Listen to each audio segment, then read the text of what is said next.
Hey there, it's Sonia Pedowick of the Catalyst Podcast. Today we have Lisa Chastain, top money coach. I couldn't be more excited today to talk about all things money, NLP, Opulence Mastermind. Let's get to it. Hi, I'm Sonia Pedowick, your host of the Catalyst Podcast. I'm a small business owner here. I founded Torian Consulting 9 years ago, an IT staffing firm here in Las Vegas.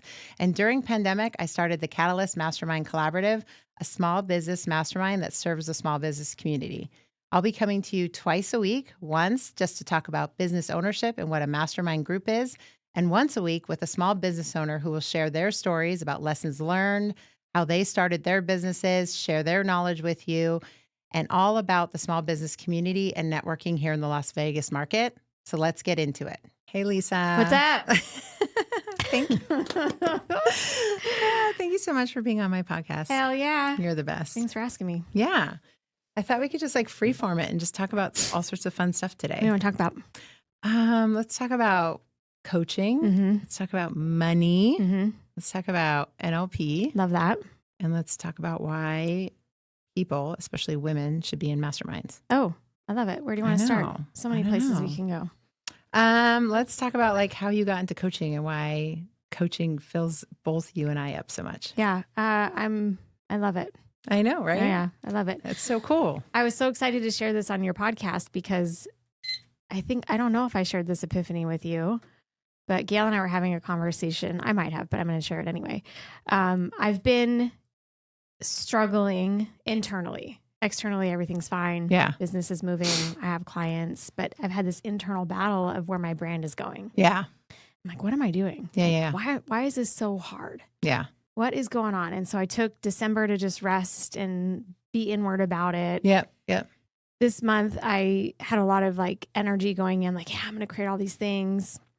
And nothing is taking off the way that I thought. My expectations are not being met. Yes. Let's say it that way. Funny how quick stars feel that way. So I'm feeling your pain. I woke up though, maybe 2 days ago, and it was like, boom, there it was. And this usually happens to me. I have a lull. I have to go inward. I have to look at things and inspect what all the things. And I was like, I am not an entrepreneur. And you know where it started? With the pumpkin plan. Oh, really? Yeah. Are you serious? Yes. So Mike Michalowicz is talking about entrepreneur and growing businesses and growing and scaling businesses and selling businesses. And I was like, that sounds awful. Yeah. Can I cuss on this podcast? Yeah. I don't see why not. I was like, that sounds fucking awful. I do not want to do that. Yeah. And it was such a light bulb moment for me. So I'm glad we're reading that book in the Mastermind. Yeah. Because I am not an entrepreneur. Yeah. In that traditional, like, let me just go grow a bunch of businesses, like scale them, sell them, make a bunch of money, like in the traditional sense of what maybe entrepreneurship might mean to some people. Not I don't me. think I am one either. Isn't that important to know? Yes. Because there's so much on social media, on podcasts about being an entrepreneur and all of this. Yeah. And I chasing do not, this thing. I do not define myself, and I will not. So going back to your question about coaching, I'm a great coach. Yeah. I'm a great coach. Yeah. And I always have been. And I, continue to hone my craft and get certifications and do the work and lean in. And I get my clients' results. And when I just wake up being that person every 100%. day, I love my life. Yeah. I love my work. I can really resonate with that because I got really excited reading his book too with all of, I listened to it. So me too. I listened to it. He even says in his book, you're listening to this in the car. Exactly. Because he's really good at, not everyone is good on Audible. A lot of people are not. True. He's really good on it. And so, and for those that are listening that don't know, Mike Michalowicz wrote a couple of books, Clockwise, Profit First, and I follow a lot of his stuff because he's really authentic and he's himself. And a lot of his audibles are sort of like improvised too. Like he throws a couple extra things in there and he goes off script, which I really love and keeps me engaged too. But when the pumpkin plan, when he was telling the stories, I was like, I want to be a part of all of these businesses stories. Like I love what they're doing. I don't know that I want to be the guy with the solar company or, all the different, like that's not my journey to be, as Todd Musselman, who's one of my favorite speakers, who's come to speak to the Catalyst group a couple of times is like, he's like, everyone's always looking for there. Yep. And I don't fault entrepreneurs. I think the world needs everyone to make the world go round. I just am not that person who's like, I'm trying to build this crazy empire. Yep. Right. Same. But I want to help people if that's what they want to do. Yeah, absolutely. Well, that's who I thought I had to be. Right. And Isn't that's that what crazy? I've been chasing Yeah. and dumping money into. Like, I have to be Yeah. something. And I was like, fuck it, let me just be myself. Right. Yeah. And it's fun to be a coach. I love being a coach. love it. Right? Like you get to like cheer people on. And I also love the value of being a coach because there's self-discovery for me Totally. in it every single time. Right. I'm a crazy copious note taker. Like whenever people are in coaching sessions with me, I'm always taking notes because I go home and I read them every night and I'm like, where is this showing up in my life? Like where am I not? Perception is projection. Yes, all the time, right? Like where am I not, keeping to my schedule? Where am I not making sure I'm honoring my husband and, sending him a little I love you text, which is something I was coaching with someone the other day on. Where am I not making sure I'm doing this or getting enough sleep or whatever it is? Like that's also, if I'm going like this, there's 3 little fingers pointing back, right? And I love those 3 little fingers all the time. I don't love those. I do. I do not. Because there's growth for me in there. I totally get it. I love that about you. I love that you're always in the growth game. And so am I, just in different ways. Yeah. I've never loved feedback. Really? Ever. Oh my God, I sit in the dirty diaper of feedback. I do not like the feedback of life. I embrace it. I've learned how to embrace it, but it is my least favorite part about coaching. Yeah, for sure. Oh my gosh. Here we are. It's painful. Right. It sucks for like a minute. Yeah. And then I have to give myself like a meter. Like this is going to suck for like 24 hours. So just be sad about it or wallow in it. Here's what I realized about feedback though, from the place that I know from NLP now. Yeah. Mm-hmm. And in our NLP certifications is that feedback is constructive when given properly. Yes. But not all feedback is necessary or valuable. Yes. And perception is projection. And Yeah. there are a lot of coaches out there projecting onto people. Yes. That is not feedback. Yeah.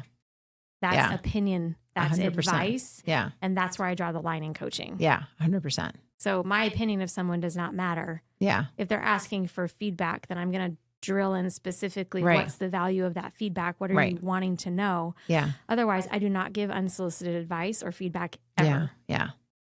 Yeah. So that can be used and overused and abused in coaching. So for me, that framework, I'm like, yeah. And sometimes just experiences, like something that happened, like I'm putting that in the feedback category too. Like, oh, this happened. Okay, what's in it for me to learn?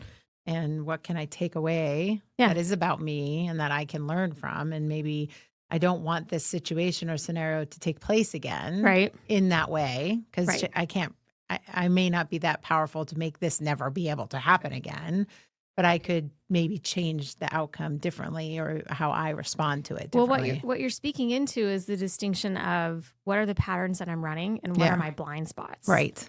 And I love the way, so shout out to Stacey O'Byrne. I love the way Stacey puts that, is that who was our NLP trainer and coach, she's the one that certified us, is that if you're helping to identify people's blind spots, then I will take feedback all day long. 100%. When you're coming from a place of let me help you see what you cannot see. Yeah. So that you can create movement. Because we all run these programs and strategies. Yeah.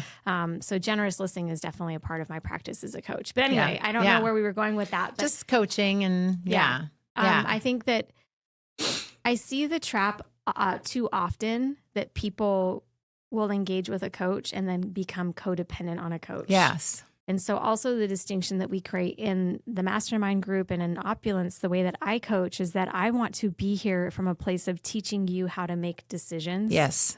So that you can grow and learn what you need to grow and learn with, but that we're not here to create a codependent relationship because I'm not making decisions for you. No. Yeah. And also I see that in coaching, having been in coaching for so long. We're not here to make decisions for you. Right. Therefore, you cannot blame us. You need to come from a place of responsibility and make these decisions yourself.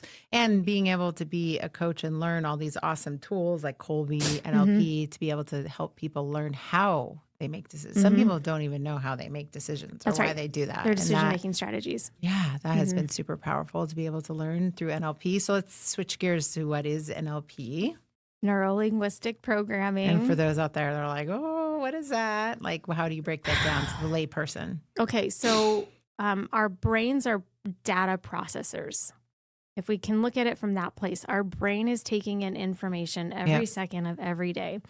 Now, right now, I'm going to speak to the neurotypical people on the planet because neuroatypical people don't process information this way. Yeah. But because there's so much information coming at us all day long, our brains synthesize that information and take in and interpret that information. And everybody does that uniquely. Yep. Neuro-linguistic programming is the process of your brain literally taking in that information and then internalizing it in order to make sense of it. Right. So that we can then, as human beings, be functional. And with neuro-linguistic programming, so neuro, brain. Right. Linguistics, language. Mm-hmm. Your language, our language is the key to how we think and how we process information. Right.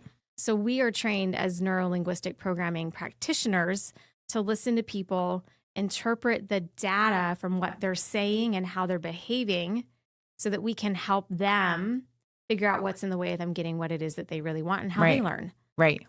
Which is really cool. Yes. And that comes from the form of body language, eye patterns. Right. Where we're actually reading people. So we're reading your minds. Getting into it, understanding you. Getting to know people right for who they are, not for who we're projecting and mind reading onto. And wanting people to show up as like who they really are. How they process information. Are they visual? Are they auditory? Yeah. We learn about deep dive into rapport and what facial patterns say about how someone's experiencing something. Right. It's been profoundly helpful for me in helping my clients. Mm-hmm. And then through that, we can help clients learn so much about themselves. Yes. They can have big breakthroughs. Yeah. I know you and I both had huge breakthroughs definitely through our own experience of NLP. Mm-hmm. And then the programming piece. We all run programs and strategies, decision-making strategies. And the programming is basically from a very young age, how we learned how to become humans. Right. And we've all been programmed, whether you want to believe this or not, we've all been programmed based on our experiences of life. And we run patterns based on those programmings. Right. Those beliefs is also a form of programming. And NLP practitioners are trained to help you interrupt anything that isn't working for you and install new programs, install new beliefs, release negative emotions, work in the unconscious mind. And that for me that's the spice. That's like the juice of coaching. Yeah, I love that. Oh my God. Yeah. I know it's interesting just like thinking when people are like, I wasn't programmed, but from 0 to 7. Of course you were. You're totally programmed and how you view anger, sadness. All of it. All of those things are, you're seeing it firsthand because you spend so much time with potentially like your parents or teachers, right? And then from 7 to 14, you're out there modeling it and showing how you then treat others in the world and yourself in the world. And then you socialize it, right, in your teenage years and then your working years. And there's patterns that are developed around it and how you maybe give and receive love or affection or how you use your language in those areas. And a big key factor, which is a big passion of yours, is money, around money. Totes. Right. And so how is that? Because maybe just to go back a little bit to like why money is important to you and how you've centered a lot of your coaching around it. And then now how NLP is layered on top of that. Okay. I know. That's pretty loaded. I know. Well, the short story, version. What I noticed, so how I got into the money industry was kind of a fluke. Right. I've always been an advisor and mentor ever since high school. And even like I was 12 years old. And I was on a skating team. I was I don't know if you know this, but I was an inline speed skater when it was like a thing. Crystal Palace Skating Center. Oh my gosh. Before the hockey craze, right? I was an inline speed skater. I had these like inline skates that were like this long. Oh and my God. Like ice skating, And so we went we were at a meet and my parents never traveled with me. I always went with the team. 12 years old, they put me in charge of like this whole skating team of teenagers. They put me in charge. I'm like, sure, I'm in charge. This is great. So always identified as a leader. But then when I left my first career in higher education, I had a total meltdown. Yeah. What am I doing with my life? Why am I here? Yeah. What's my purpose? Yeah. And I was like, I'm here as an advisor again. I didn't want to go back to higher education, but I wanted to help people always. I'm an over-generous Olivia. I want to help people. The people is where it's at for me. Yeah. And so I decided to go into money, which is a whole nother story, but that's how I ended up in money. I was like, I'm going to be a financial advisor. Yes. Why not? I love myself a good challenge. Yeah. Knew nothing about money. The Series 7 and figure it out. Let me fail my tests a few times. Let me figure this out. Let me just jump in head first, which is what I do with everything. Yeah. You talked about Colby with Gail, right? She's a quick start. I'm a quick start. I literally jump out of planes without parachutes. I'm like, well, fuck it. I'll figure it out. Yeah. Why not? Let's wing it. So I thought I was an entrepreneur because I do that. Right. No. Anyway. I have the ability to. Yes. Anyway. Okay. I just don't need to. I don't need to. But what I realized with money is when I knew nothing about money. Yeah. Nothing. Yeah. I knew how to manage my household finances because that's what my mom did growing up. Right. I watched her do that. Yeah. That Another was program. It. Right. Another program. Mm-hmm. This is what women do with money. Mm-hmm. I had a financial advisor, thank God, in my early 20s who had life insurance. Like, I did all the right things, got a good job, that invested in my 401k, but I really didn't know what any of that shit meant. Right. And so going into finance, I confronted my own limitations with money head on. And my life came to a screeching halt. Yeah. And I knew I had to. The feedback around me was failure. The feedback around me was blowing through my money. Yeah. The feedback around me was I wasn't happy. And I had to do a deep dive into my relationship with money, why I couldn't create success as a financial advisor, why I felt so out of place in this industry, why I walked into financial rooms with people, like, I just felt slimy and salesy and inauthentic. And so I left the industry. And I guess that's my entrepreneurial way of thinking. I was like, well, I'm going to do this my way. Right. Let me start a business. Let me do this my way. Yeah. That's how I landed in coaching. And I've just continued to invest in myself and invest in coaching and programs to pick up the tools, to pick up what I needed to know. Writing my book was a big step in that direction of saying, okay, women, we got some shit to figure out here. Yeah. Because statistically, we're way behind. Yeah. In so many ways financially. Yeah. We're in our own way for sure. I totally agree. Yeah. Yeah. I totally agree. So then you were able to take all of that, which is amazing knowledge and an amazing experience, and couple it with a few things, right? Colby, obviously we've talked about the Colby on a couple different shows, like what do people need? Why do they take action? All of those things. But then also layering in NLP probably has just like cracked everything open. It has. In my head, I hear, as I'm saying this to you. I imagine it's just like cracked it open. And, we coach a lot of the same people. We talk to a lot of the same people. And I know just watching them that I know that they're having these breakthroughs because of these new tools that you've added to your toolbox because of it. Yep. Because you're able to help them with these added tools of like, some of the things that you're working with in your money in, money out calculator and those things, but being able to like, here's what you need to take action. Here's how you communicate with your partner. Here's how you show up in the conversation as it relates to your Colby. Right. But then here's also like, have you thought about like, where did this come from? Like how was money talked about in your household? How was money treated? That's right. Like when did you decide that money was good or bad? Huge. Because people don't think about that. Like if you think about like when money was decided that making money was bad or having money was bad or good, and then how does that show up for you now as a 40-year-old adult or 50-year-old adult or woman in a relationship or person with a business, whatever, that is framing every decision that you're making now. It is. And then helping them see that because they still have to make a choice from that. They need to see it first. Yeah, here's the thing. It's so unconsciously wired that we have no idea why we're making the decisions that we're making. Yeah. Which is exactly why I don't teach budgets. Yeah. Exactly why the last conversation I have with clients when they become new clients is how they're going to get out of debt. Yeah. Because we have to unravel that whole conversation first. 100%. Yeah. To understand where their decision making is coming from. Right. And I'll give you a really good example of that. I have a new client who I absolutely adore. She and her husband are very successful. Together, they're making about $500,000 before taxes. They live on the East Coast. By all means, you look at their life outside in, they are successful. Yeah. and she does not feel successful. And so the first thing we did is like, okay, well, we're not going to budget because that's just not going to work for you guys anyway. But let me figure out how you think. Right. Let me figure out what you feel.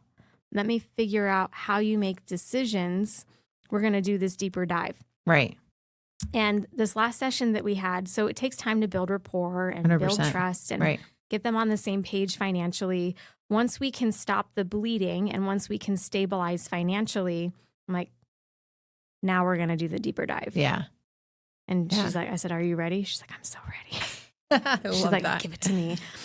And what we discovered using NLP, using my natural talents as a coach, is that from 0 to 7, they're literally, this was not even a mindset, because some people, it's just a mindset of not being enough. She's like, Lisa, there were some days where there was no food in the house. Yeah. For days at a time. There literally wasn't enough. Yeah. And I was the older sister. My parents would be gone. Yeah. And we had to fend for ourselves. Yeah. And as a middle-aged woman now, she's still running the program of not enough. Yeah. There's not enough. Yeah. There's not enough. There's not enough. And if you believe, because you've never healed that part of you. Right. And you're coming from a place of there's not enough. Everywhere you look, there's never enough. Never ever going to be enough. There's not enough clothes. Yeah. There's not enough food. Yeah. There's not enough. Right. I'm not enough. Yeah. I look in the mirror and I'm not enough. That's the power of NLP to help her. I didn't make that connection for her. She made that connection. Yeah. And she was crying and released some of the emotion around it. And I said, well, that's the work that we get to do. Yeah. So that you can remind yourself. I said, okay, let me ask you a question. So here's the next step of that. Let me ask you a question. Do you know that you have enough? Like, give me a list of all the things you have enough of. Yeah. In this moment, today. Right. I have enough clothes. I have enough food. Yeah. I have enough love. Right. I have enough pets. I have enough kids. But she wanted to get another pet. Oh, wow. She was like 5.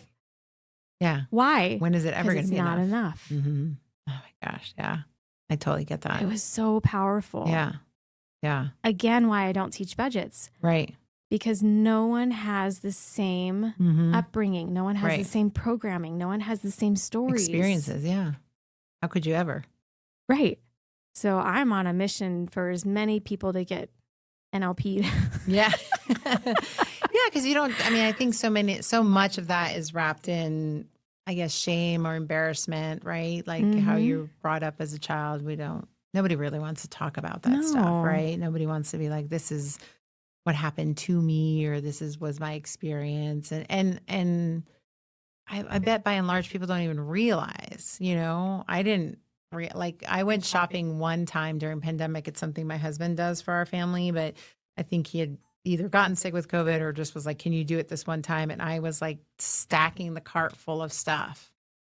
And I was like, what the hell am I doing? Like, why am I doing that? Like, there's not enough toilet paper. Yeah, there's not enough water. Why am I doing this? But that's how we, as kids, we had like the racks in the garage because we grew up on food stamps and welfare. And so when we had the opportunity to get stuff, my dad at the time he would just stock up on all this extra stuff. And I just remember feeling like a little girl in the food pantry. I was like, what the hell am I?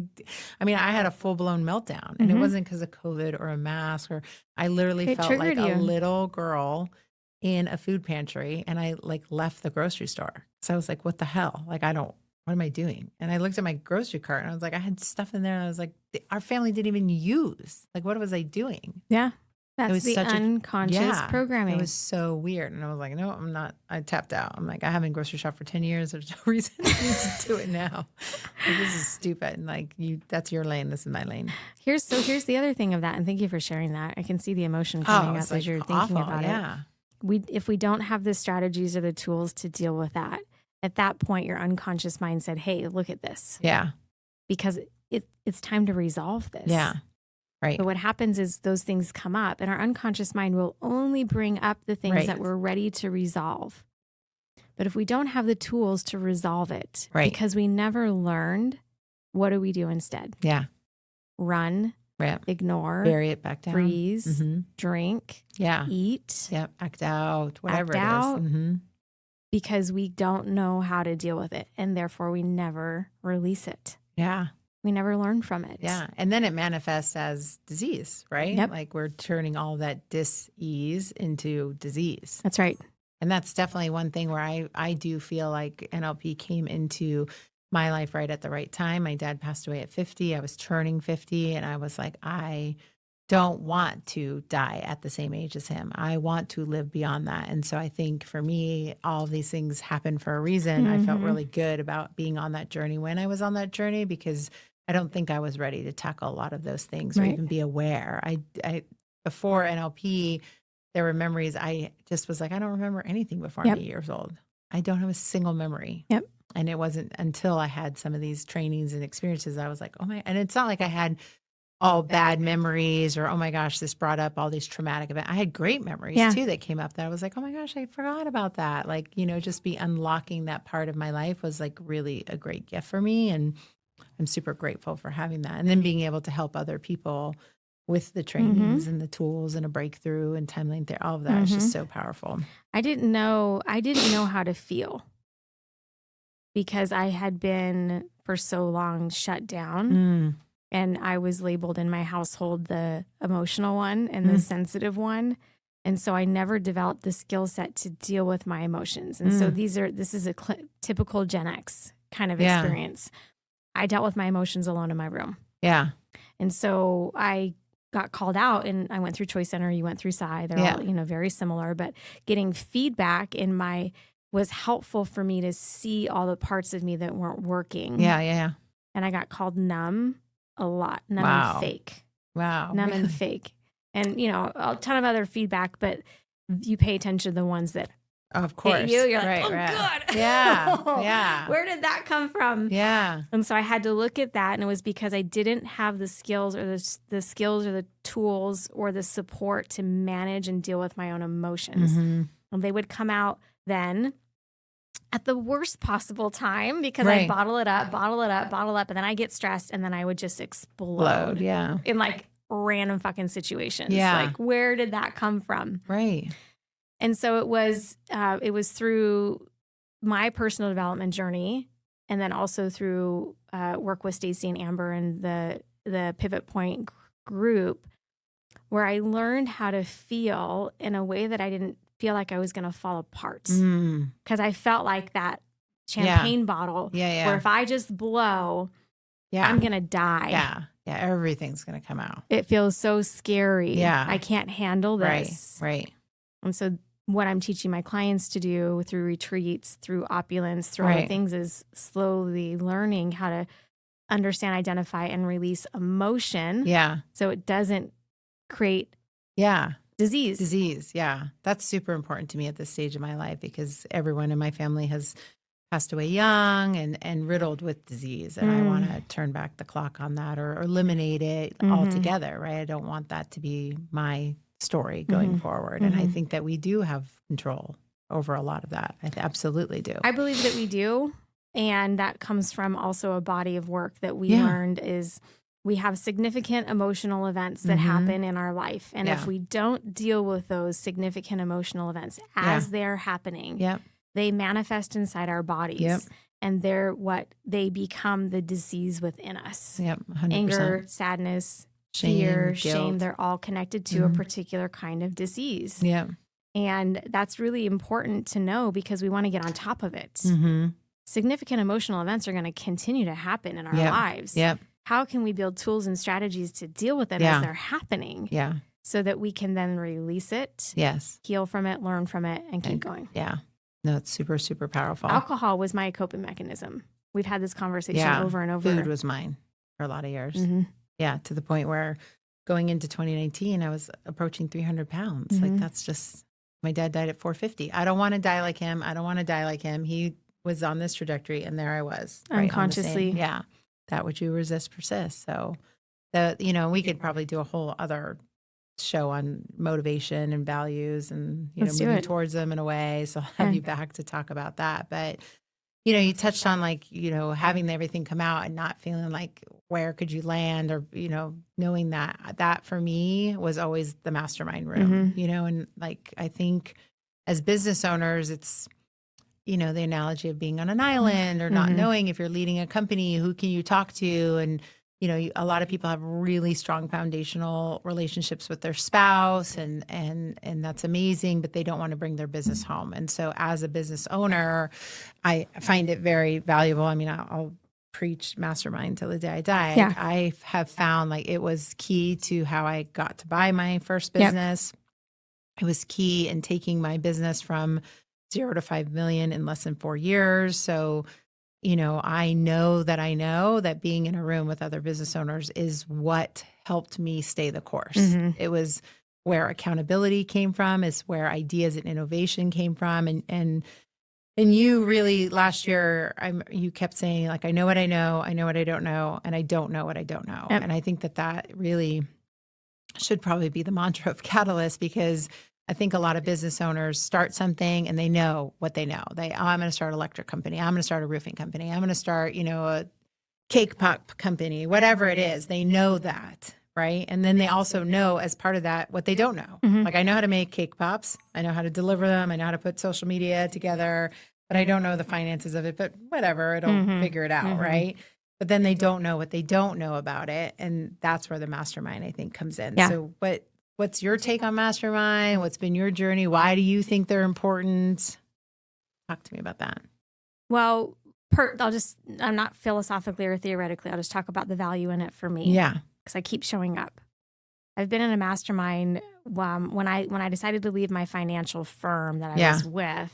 I jumped right in like that mastermind in that room. Yeah. I made the decision to leave my firm. I made the decision to open my business. I made the decision to get a divorce. Yeah. I made the decision to write a book. Yeah. I made those decisions as a result of those conversations in the room. Yeah. It's the one day a month that I have to check my business at the door. Yeah. And it'll all get handled. And just sit with myself. Yeah. A day a month. Yep. That in and of itself is invaluable. Yeah. We do check-in. So last time we did our check-in in January. Right. And there's 3 of us that have kids that are going to college or have gone to college. Yeah. And I'm hearing you talk about Noah and Arden, and I'm hearing Erica talk about her kid. Yeah. And I'm like, motherfucker. Yeah. Like, I'm starting to like cry. But it's go, go, go, go, go, go, go, go, go, go, go. I'm stacked. I wake up, I take Range to school. I'm meeting with clients. We're doing podcast interviews. One day a month, I stop all of that. Yeah. And I check in. Yeah. And people don't understand the value of that. Well, we're here to tell them what the value of that is, because it sounds scary as hell. Yeah. Because especially for someone who's in a newer stage of business, if you're running a scarcity program, the thought of stopping for a day and focusing on something other than sales or other than your business sounds like you can't do it. Yeah. Coupled by a money conversation, which is what I'm working on with people as they're coming through. Well, I can't afford $750 a month. I'm like, are you fucking kidding me? Yeah. That's like nothing compared to. Right? Yeah. I was making no money. Yeah. And I invested $10K into my mastermind group. I didn't own a business, and I was $1,325 a month, and I was like, I need to be at that table. Yeah. I'm a part of another group, my media group, where we treat it a lot like a mastermind, although we don't call it that way, where I'm networking and masterminding with all kinds of people that are in this network. And those are the conversations that are propelling me forward in business. It's the relationships and the connections. Yeah. If you were to just get out of your own way and get into a room. Masterminding is not networking. I think it's really important for us to distinguish that. Huge Masterminding distinction. is not networking. Yeah. This is not intended to be, let me just show up, make get a name, business. get some business. No. It's not your BNI group. These are conversations that we have only in this room, which we have had, which is why we created an all-female mastermind. Yes. Is that no guy knows what it's like to be going through menopause or perimenopause. Right. And also running a business. Yeah. And also raising kids. Yeah. Sorry. Yeah. Yeah. It's true. And there are empathetic guys, but we 100%. just don't operate the same in a room full of women. Yeah, it's a very different lens to look through when running a business as a female. And it's funny because I've had people, I just had someone like respond to some marketing thing and be like, why are you segregating and doing an all female? Sure. Well, I just so happen to also have a mixed gender group. Sure. So your complaint is lost. But there was a call for, I just want to be able to have these conversations through the lens of other women. Mm-hmm. And so we created it and it's working and that's awesome. And there is another room that's made for startup businesses and flourishing businesses of mixed gender. Well, when I jumped into the mastermind group that you were leading in 2019, 2018, I found value in learning from other men. Yes. Because their perspective is so different. 100%. And also, I'm almost always one of the most vulnerable when it comes to sharing. Right. And they really appreciated that. And so there is total space for that. Yeah. It's not an either or. It's just what's right for you. Yeah, 100%. Yeah, and I think you touched on it too. I think, people will say, well, I don't have time or money. And that's usually not bullshit. Really, right? Call bullshit on that. What are you afraid of, learning about yourself, learning about your business, and what do you have to lose? And a lot of times there have been situations where being in it has saved people so much money. Case in point, a gentleman that was in one of our masterminds that came to one session where we had a financial person come and just talk about certain things just to look for every once in a while in your accounting department. Like, hey, if your accounting department doesn't ever take a vacation, there's something to look at. If they haven't cross-trained other people in your department, take a look at that. And so this in particular business owner went back and was like, hey, you need to probably take some time off. I noticed you hadn't taken time off, and instantly noticed the person had taken $50,000 in revenue from his company. Like that one mastermind, and they were on a trajectory, had that kept going over the course of the next 4 months would have doubled. And they ended up calling the police and the FBI. And within 18 months, he was, got restitution. That was a local Vegas company, right? If you think about people, culture, process, profit, those things that get covered at the table, how much is a bad hire costing you? And if you just have those conversations, should I fire this person? How can I coach them in or out of my business? They say a bad hire costs you 2.5 times the cost of hiring someone. But if you come in and you're like, this is what I've done to try to performance manage this person up or out of my business, and another business owner is like, oh my gosh, I had this situation. This is what I did. Could you get to those decisions quicker, sooner, faster by the shared knowledge of somebody else who's been there, who's 2 months ahead of you, 1 year ahead of you? Like that knowledge, you're not going to get that by just being head down in your business. Yeah. And sometimes, which we've had this question in the room, is like, am I just crazy? Yeah, exactly. Right? Is this a me thing? Yeah. And then for everybody to go, yes or no. No. And more often than not, it is no. Yeah. Right? And the other piece that is so, so, so valuable that people forget is the opportunity to be innovative and creative. Yeah. That you don't necessarily always get to do just working in your bit. Hey guys, I'm thinking of offering a new product line, or hey, I'm thinking of this, or what if I did this, or I want to change my pricing, or just to kick around an idea that nobody else in your business is going to value that type of conversation. I want to increase profit. You can't necessarily just talk to the customer service person about they may not be able to talk to you at that level, but you bring that to a room of other business owners who are like, hey, have you ever thought of like reducing your shipping costs in this way, or changing your pricing to add another 59 cents onto they move the needle so little, but yet so much in these big ways that, every month people are walking away going, oh, I could have done this. And the value of the speakers and the book clubs, right? I could sell it all day long. But, when people come back and go, I can't take 1 day off a month, or that's too much money, I'm always like, well, what else? What is it costing you to not? Yeah. What I have found in the financial conversation is that typically if someone is making time or money the excuse, it's really that they don't understand the value.